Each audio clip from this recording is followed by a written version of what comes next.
जनपद बरेली की नगर पंचायत फतेहगंज पश्चिमी से चेयरमैन पद के प्रबल दावेदार पूर्व चेयरमैन शकील अहमद से आज हमारे संवाददाता ने उनके निवास स्थान पर मुलाकात कर खास बातचीत की।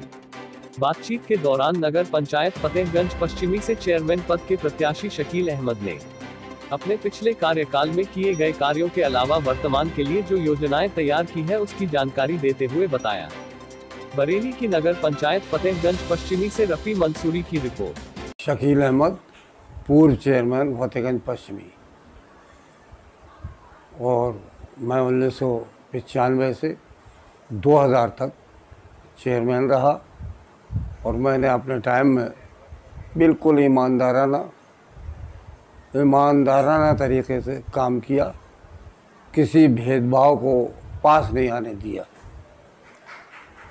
अगर एक रोड बढ़िया, क्योंकि मेरे ज़माने में पैसा नहीं आया करता था, कोई निधि नहीं थी, मुझे अपने प्रयासों से और गवर्नमेंट के जो टैक्स लगता है उससे मैंने भाग दौड़ करके उसको काम किया। लेकिन 2 रोडें बनवाई, एक सीको वाली गली और दूसरे इधर अंसारी मोहल्ले में। आज भी मेरी वो दोनों रोडें नाम कर रही हैं। लोग जो देखता है वो कहता है कि वाकई ऐसा ही होना चाहिए था। चेयरमैन साहब, आपके कार्यकाल में कौन से ऐसे कार्य यहाँ पर कराए थे आपने जो उसके बाद दूसरे कैंडिडेट नहीं करवा पाए, दूसरे चेयरमैन नहीं करवा पाए? मैंने तो ज़मीन से जुड़ के काम किए हैं सब। एक तो मैंने सब स्टेशन बनवाया, उस वक्त भाजपा और बसपा की सरकार थी, मोहन लाल जी मंत्री थे, राजस्व मंत्री। इनसे मैंने कह के एक तो ये बनवाया, वो सब स्टेशन बिजली का, बहुत बड़ी परेशानी थी बिजली की। दूसरा, कस्बे के लोगों को 25% लोगों को पानी मिला करता था। मैंने जब दूसरी टंकी बनवा दी, उनसे ही कह के, मोहन लाल जी से कह के दूसरी टंकी जब बनवा दी, आज पूरे कस्बे को पानी बदस्तूर मिल रहा है। चेयरमैन साहब, आपके कार्यकाल में विकास किस तरीके के हुए थे? विकास तो इसलिए कम हुआ क्योंकि सरकार का पैसा नहीं आया करता था, कोई निधि नहीं थी। हमें अपने प्रयासों से ही काम कराना पड़ता था।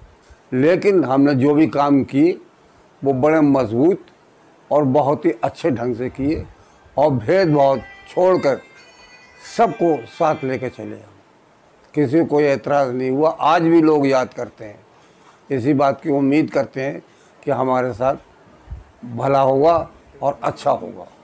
पिछला चुनाव जो आप जीते थे, कौन सी पार्टी से जीते थे और इस बार किस पार्टी से आप चुनाव लड़ने जा रहे हैं?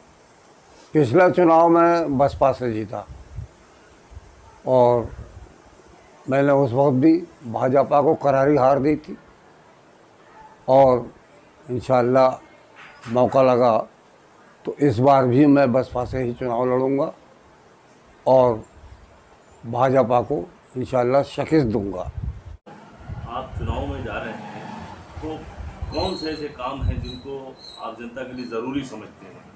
सबसे पहला काम तो ये होगा, जो माहौल हमारा 20 साल में दूषित हुआ है, इस माहौल को हम सुधारने की कोशिश करेंगे। पूरा कोशिश करेंगे इस माहौल को सुधारने की। और उसके बाद इस कस्बे की फलाह और बहबूदी के लिए, मजबूती के लिए, खुशहाली के लिए जो भी संभव प्रयास होंगे वो करेंगे। जैसे गरीबों के लिए आपका बारात घर नहीं है यहाँ सरकार की तरफ से, तो बारात घर जो है हम 2 बारात घर बनाना चाहते हैं, क्योंकि हमारे यहाँ के कस्बे की जो पॉपुलेशन है वो सड़क से बंटवारा है। तो एक हिंदू आबादी में और एक मुस्लिम आबादी में, जिससे कोई हम पे कोई इल्ज़ाम ना लगा सके। और दूसरे ये कि हम शिक्षा क्षेत्र में भी आगे बढ़ना चाहते हैं कि शिक्षा क्षेत्र में लोगों को पढ़ाई मिले, लोग पढ़ें। जो कुछ भी हो सकता है, जो हो सकता है मुझसे, अगर मेरा मौका लगा तो मैं कोई ITI या GTI यहाँ खुलवाने की कोशिश करूँगा। मैं जैसा कि आपके यहाँ स्वास्थ्य और चिकित्सा की बात है, तो यहाँ के लोगों से मालूम हुआ है कि सीएससी दूर होने की वजह से ना बहुत परेशानी होती है जी। तो इसके लिए आपने क्या प्लान किया है? मैंने तो साहब इसके लिए बहुत बढ़िया प्लान किया है और मैं समझता हूँ जनता को बहुत पसंद आएगा। मैंने इसके लिए ये किया है कि हमारे कस्बे में 15 वार्ड हैं। मैं इन 15 वार्डों को न करके काम करूँगा तो 3 वार्डों में, मतलब बंटवारा करके 3 वार्डों में अपना एक मोहल्ला क्लिनिक बनवाऊँगा। मोहल्ला क्लिनिक बन जाता है तो इससे गरीबों की और कमज़ोर लोगों के लिए बड़ी सुविधा मिलेगी और काम भी बहुत सही चल रहेगा। जब तक सीएससी यहाँ नहीं आ जाती तो मेरी कोशिश होगी कि मैं यहाँ बड़ी सीएससी बनवाऊँ और अगर जब तक नहीं आती है तब तक मैं सुविधा जो है स्वास्थ्य सुविधा ये करूँगा। जिस तरह मैंने अपने पिछले कार्यकाल में 2 बड़े प्रोजेक्ट बनवाए थे, एक बिजली घर सब स्टेशन और एक टंकी मैंने बनवाई थी, उसी तरह से मैं हर मुमकिन कोशिश करूंगा, जिससे मिलना होगा उससे मिलूंगा। और ये मोहल्ला क्लिनिक जो है, या एक तो सीएससी बनवाऊंगा और सीएससी के बाद अगर उस सीएससी जब तक नहीं बनती है तब तक 5 मोहल्ला क्लिनिक इस कस्बे में बनवाऊंगा, जिससे गरीबों के लिए, कमज़ोरों के लिए, वो जो दुर्दशा होती है इतनी दूर जाने की, रात में कोई बीमार पड़ जाता है तो उसे बड़ी परेशानी होती है खिरका जाने में, तो उसे यहाँ लोकल मुकामी उसे जो है आराम मिल जाए और उसे सुविधा मिल जाए, ये मेरी पूरी पुरजोर कोशिश रहेगी।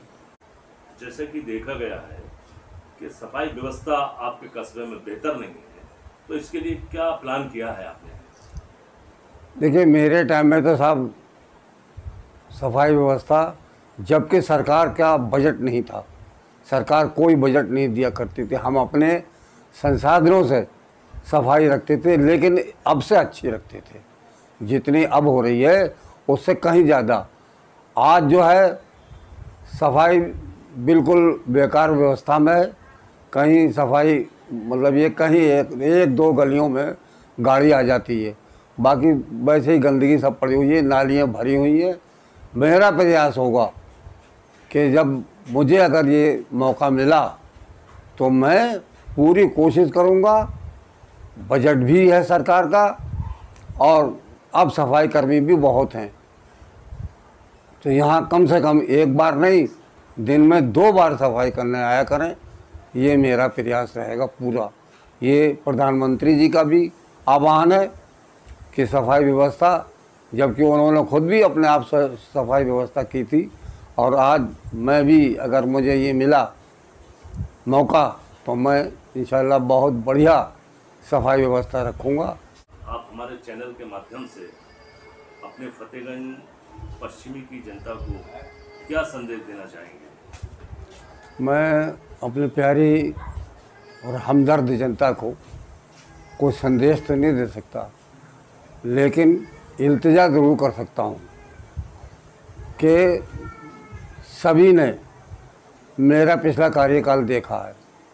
मैं इंशाल्लाह मुतमईन करना चाहता हूँ सबको कि इंशाल्लाह आगे आने वाले, अगर मुझे ये टाइम दिया, मुझे चेयरमैन बनाया आप लोगों ने वोट देके, तो मैं इंशाल्लाह पिछले कार्यकाल से इस बार अच्छा काम करूँगा और अच्छा ही कार्यकाल देखने को मिलेगा।